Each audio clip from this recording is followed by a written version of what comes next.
السلام علیکم ورحمۃ اللہ وبرکاتہ۔ الحمدللہ وکفا والصلاة والسلام علی عبادہ الذین اصطفی، اما بعد۔ میرے محترم دوستو، اسلام کے 5 ارکان ہیں۔ تیسرا رکن زکوٰۃ کا ادا کرنا ہے۔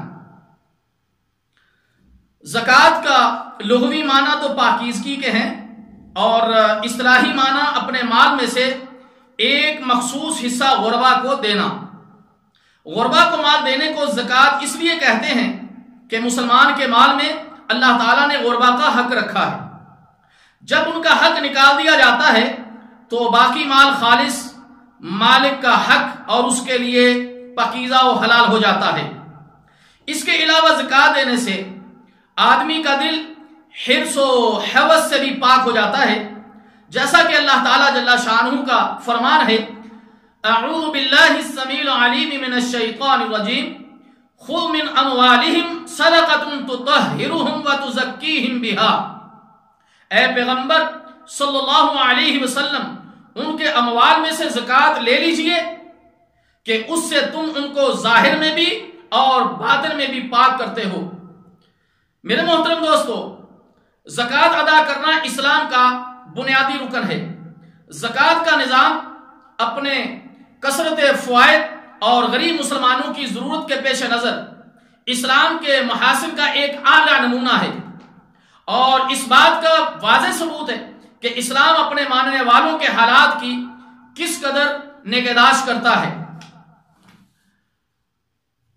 اللہ تعالیٰ جل شانہ نے اہل ایمان کا تذکرہ کرتے ہوئے فرمایا کہ جو نماز کی پابندی کرتے ہیں اور زکوٰۃ دیتے ہیں اور آخرت کا یقین رکھتے ہیں، یہی اپنے رب کی طرف سے ہدایت پر ہیں اور یہی نجات پانے والے ہیں۔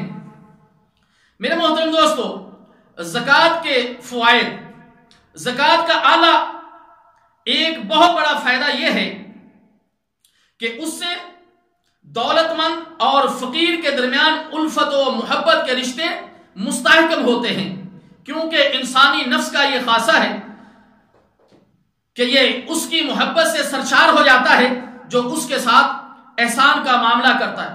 زکوٰۃ ادا کرنے سے سب سے پہلے خود زکوٰۃ دینے والے کو فائدہ ہوتا ہے کہ اس کے نفس کی صفائی اور تزکیہ ہوتا ہے، بخل و کنجوسی کی بدعات ختم ہوتی ہیں، جیسا کہ قرآن مجید میں اللہ تعالیٰ جل شانہ نے فرمایا، خذ من اموالہم صدقۃ تطہرہم وتزکیہم بہا۔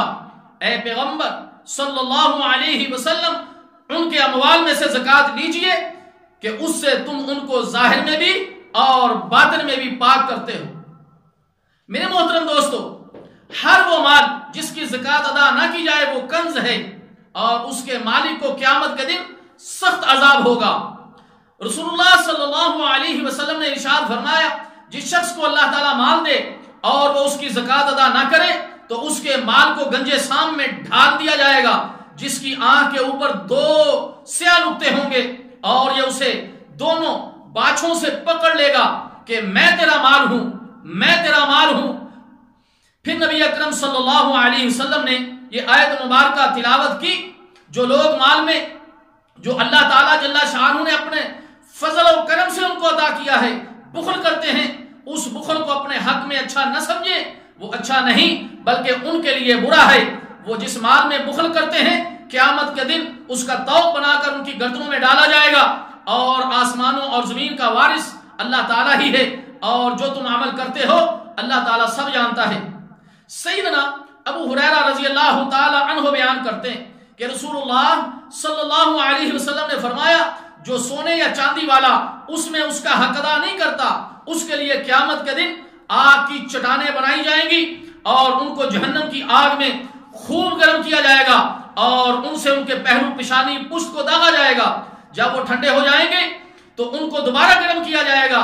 اس دن برابر یہ عمل اس کے ساتھ ہوتا رہے گا جس کی مقدار 50,000 سال کی ہوگی، یہاں تک کہ بندوں کا فیصلہ کر دیا جائے، پھر اس کو جنت یا دوزخ کا راستہ دکھا دیا جائے گا۔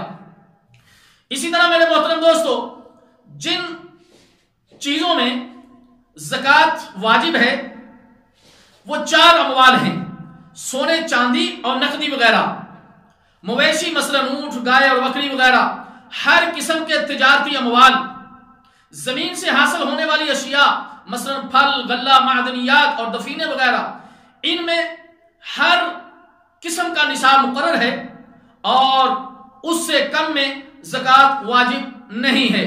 یہ انشاءاللہ تعالی پھر ہم دوسری مجلس میں آپ کے سامنے بیان کریں گے کہ کس کس اشیاء پر کیسے زکوٰۃ نکالی جائے۔